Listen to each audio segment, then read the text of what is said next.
morning, St. Martin. Welcome to TVCARiB In The Morning. I'm Ashana Haley. The Court of First Instance handed down the verdict on Tuesday, ending a long-running civil case filed by Zebec Development NV and its owners, Luis and Angel Gioia.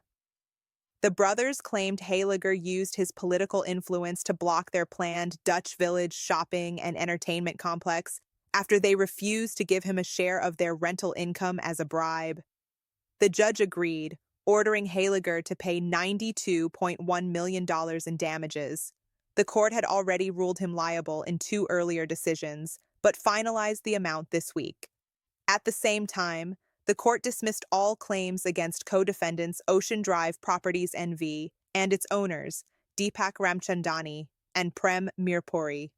Zebec had accused them of bribing Heiliger and taking over the project, but the judge said there wasn't enough proof of active interference.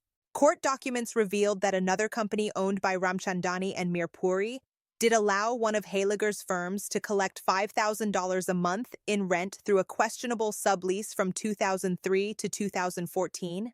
But the judge said that wasn't enough to show wrongdoing.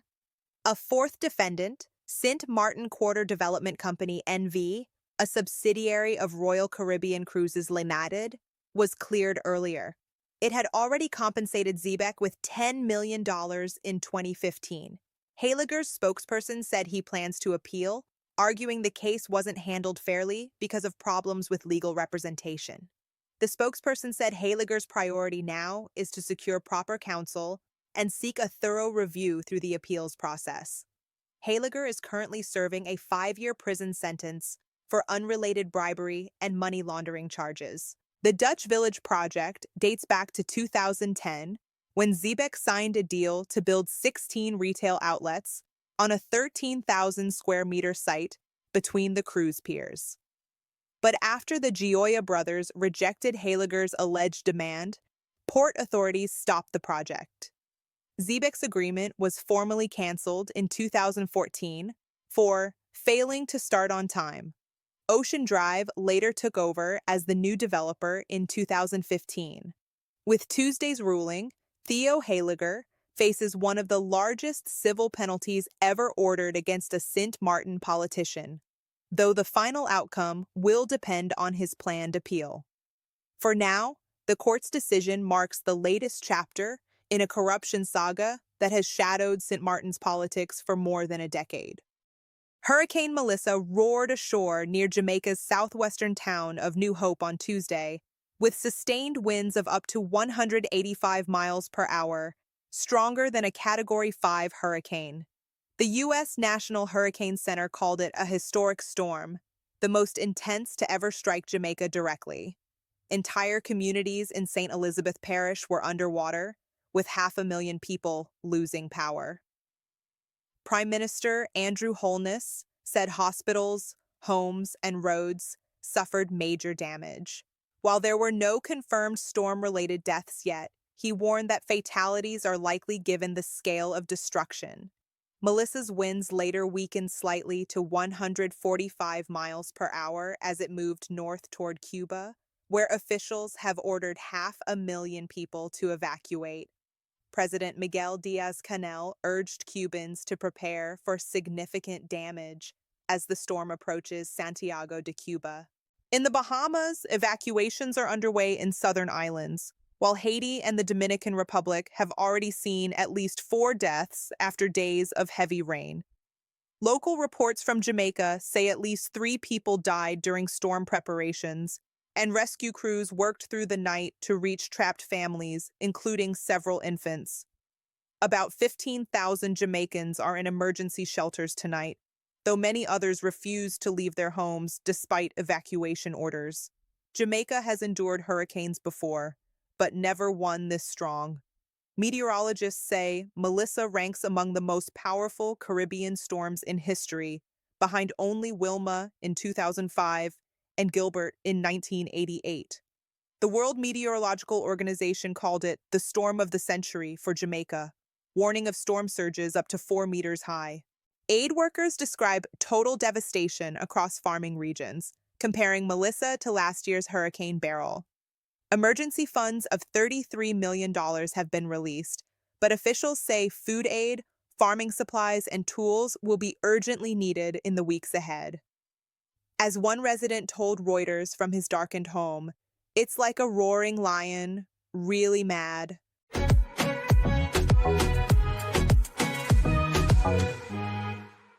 On Monday, October 27th, Minister of Public Health, Social Development and Labor, Richelieu Brugge, inaugurated the Health and Hygiene Week at Sister Regina Primary School in Simpson Bay. This annual event, organized by the school's Parent-Teacher Association, aims to highlight the significance of maintaining a healthy lifestyle, personal and dental hygiene, and mental well-being. School manager Samantha Beaton and the PTA kicked off the week with a special ceremony attended by Honorable Minister Brugge and his cabinet member, Mrs. Guillaumaris Hodge. Minister Brugge spoke with the children about the importance of staying healthy and taking care of their mind and body. He emphasized that health is more than not being sick, and that physical health and good nutrition are just as important as emotional well-being. He encouraged the students to start with making one healthy choice every day, because small steps add up to big results. Minister Brugge officially launched Health and Hygiene Week by cutting a ribbon, followed by some physical exercise. A hula hoop show was given by PTA member Olga, after which the minister and the children all enjoyed participating in a hula hoop contest. The week features a variety of guest speakers covering different aspects of health and hygiene. A dentist, general practitioner, social worker, and dietitian will deliver lectures to both younger and older student groups. In the classrooms, several interactive activities are planned to promote awareness about healthy living and preventing the spread of infectious diseases.